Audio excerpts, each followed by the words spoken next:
Hello दोस्त, आज मैं आपके सामने एक ऐसे वीरांगना का इतिहास लेकर आया हूँ जिसे सुनकर आप बहुत गौरवान्वित महसूस करेंगे।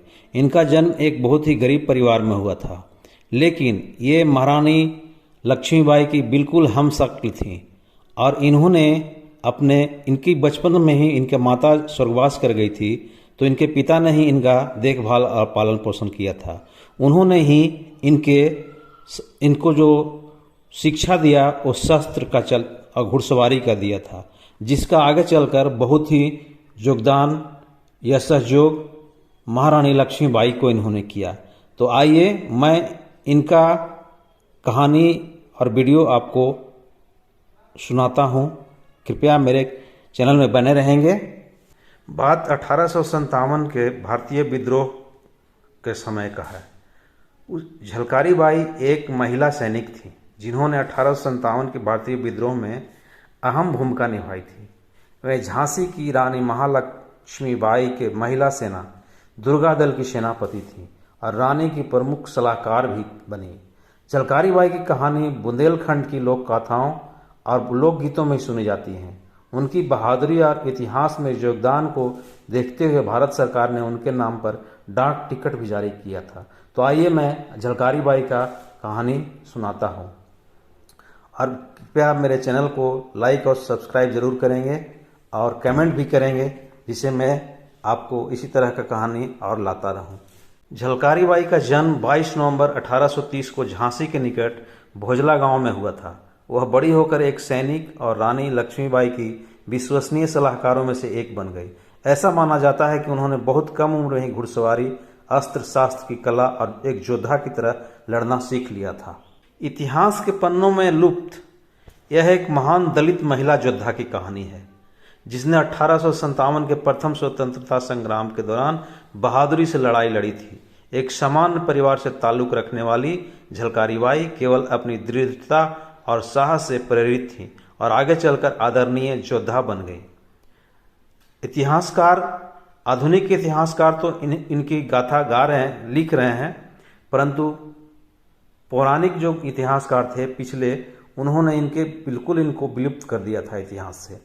तो अब इनका आधुनिक इतिहासकारों द्वारा इनका पदार्पण किया गया है। तो मैं इसी पर आप लोग सबको एक कहानी इनका सुनाने जा रहा हूँ। झलकारी बाई का जन्म 22 नवंबर 1830 को झांसी के निकट भोजला गांव में हुआ था। वह बड़ी होकर एक सैनिक और रानी लक्ष्मीबाई के विश्वसनीय सलाहकारों में से एक बन गई। ऐसा माना जाता है कि उन्होंने बहुत कम उम्र में ही घुड़सवारी, अस्त्र शास्त्र की कला और एक योद्धा की तरह लड़ना सीख लिया था। उन्होंने अपने पति पूरन कोरी से तीरंदाजी, कुश्ती और निशानबाजी भी सीखी। पूरन कोरी एक सैनिक ही थे जो महारानी की सेवा में थे, उनकी सेना में। पूरन कोरी रानी लक्ष्मीबाई के पति राजा गंगाधर राव की सेना में एक सैनिक थे।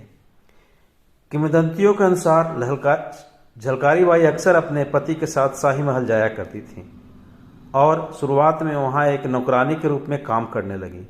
रानी लक्ष्मीबाई को उनकी बहादुरी के बारे में पता चलने के बाद वह उनकी अच्छी सहेली बन गई।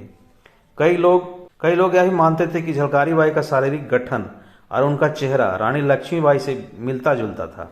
जल्द ही झलकारी बाई को रानी लक्ष्मीबाई की दुर्गा दल नामक महिला सेना में पद मिल गया और वे अक्सर रानी की तरफ से महत्वपूर्ण निर्णय लिया करती थी, क्योंकि वो दुर्गा दल के उनका सेनानायक बना दिया गया था। राजा गंगाधर राव के निधन के बाद अंग्रेजों को उनका उत्तराधिकारी स्वीकार नहीं था, परंतु अंग्रेजों के विरोध के बावजूद रानी लक्ष्मीबाई ने शासन की बागडोर संभालने का फैसला किया।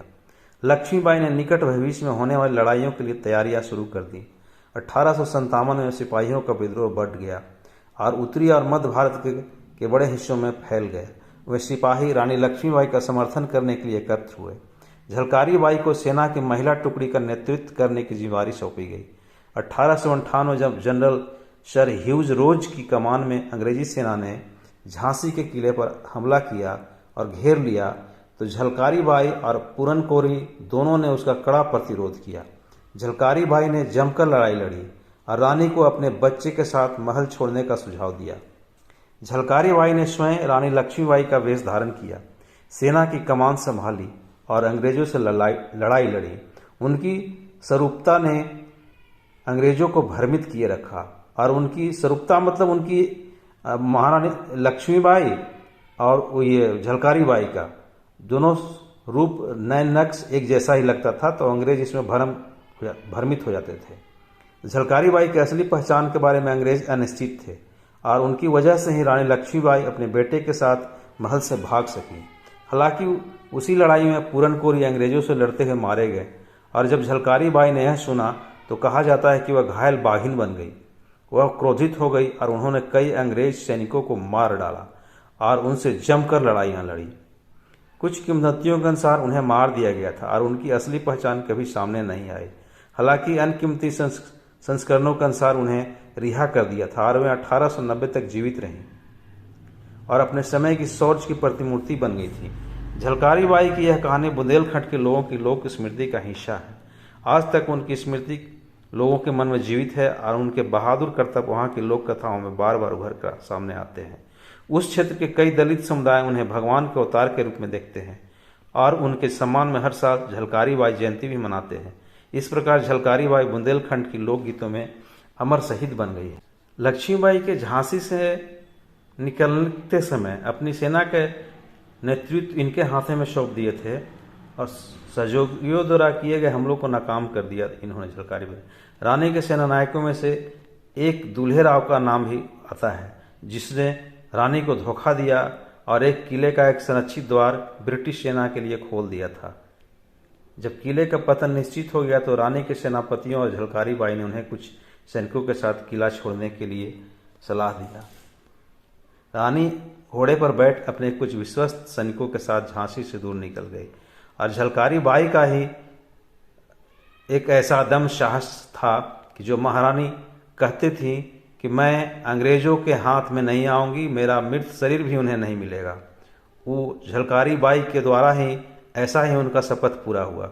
एक अलग किंवदंतियां भी हैं। जब झलकारी ने लक्ष्मीबाई की तरह कपड़े पहने और झांसी की सेना की कमान अपने हाथ में ले ली, जिसके बाद वह किले के बाहर निकल ब्रिटिश जनरल ह्यू रोज के शिविर में उनसे मिलने पहुंची। अब ब्रिटिश शिविर में पहुंचने पर उन्होंने चिल्लाकर कहा कि ओह, जनरल ह्यू रोज से मैं मिलना चाहता हूँ। रोज और उसके सैनिक प्रसन्न थे कि न सिर्फ उन्होंने झांसी पर कब्जा कर लिया है बल्कि जीवित रानी भी उनके कब्जे में है। जनरल ह्यू रोज ने, जो उसे रानी ही समझ रहा था, झलकारी बाई से पूछा कि उसके साथ क्या किया जाना चाहिए, तो उन्होंने दृढ़ता के साथ कहा, मुझे फांसी दो। जनरल ह्यू रोज झलकारी का साहस और उसकी नेतृत्व क्षमता से बहुत प्रभावित हुआ। झलकारी बाई को रिहा कर दिया, ऐसा कहा जाता है। इसके विपरीत कुछ इतिहासकार मानते हैं झलकारी इस युद्ध के दौरान वीरगति को प्राप्त हुई है। झलकारी बाई पर एक कविता है जिसे मैं कुछ पंक्तियां आपके समक्ष रखता हूं। आशा है पसंद करेंगे और लाइक्स जरूर करेंगे, तो सब्सक्राइब भी कर ही देंगे। तो मैं आपको एक कविता सुनाने जा रहा हूं जो झलकारी बाई पर ही लिखित है। अंग्रेजों के दमन से निकली बदले की चिंगारी थी, जाकर रन में खूब लड़ियो झांसी की झलकारी थी। बूंदेलो धरती पर जन्मी मूलचंद की बेटी थी, दृढ़ संकल्प और साहस में बचपन अपना समेटी थी। मेघवंश की वीर पुत्री जंगल में बाघ को मारी थी, जाकर रन में खूब लड़ियो झांसी की झलकारी थी। युद्ध कला में कौशल थी, हर शस्त्रों के संग खेली थी, तलवारें और तीरंदाजी मानो उसकी सहेली थी। वीर बहादुर पूरन सिंह को वो प्राणों से प्यारी थी, जाकर रन में खूब लड़ियो झांसी की झलकारी थी। दुर्गा सेना की सेनापति थी, हर युद्ध में शक्तिशाली थी। लक्ष्मीबाई को रक्षा कवच थी, महलों की रखवाली थी। जनरल ह्यू रोज की सेना पर वो एक अकेली भारी थी, जाकर रन में खूब लड़ियो झांसी की झलकारी थी। देख फिरंगी थर थर कापे, चमक तेज तलवार की, डलहौजी भी पार न पाया, रन में ऐसी ललकार दी। लक्ष्मीबाई का वेश धारण कर अंग्रेजों पर चढ़ाई की, हार न मानी कई दिनों तक अद्भुत खूब लड़ाई की। लड़ी युद्ध में ऐसे जैसे मानो अवतारी थी, जाकर रन में खूब लड़ियो झांसी की झलकारी थी। तो ये कविता झलकारी बाई पर ही लिखित है और आपको कैसा लगा जरूर कमेंट करके बताएंगे। तो मेरे वीडियो बने रहने के लिए धन्यवाद।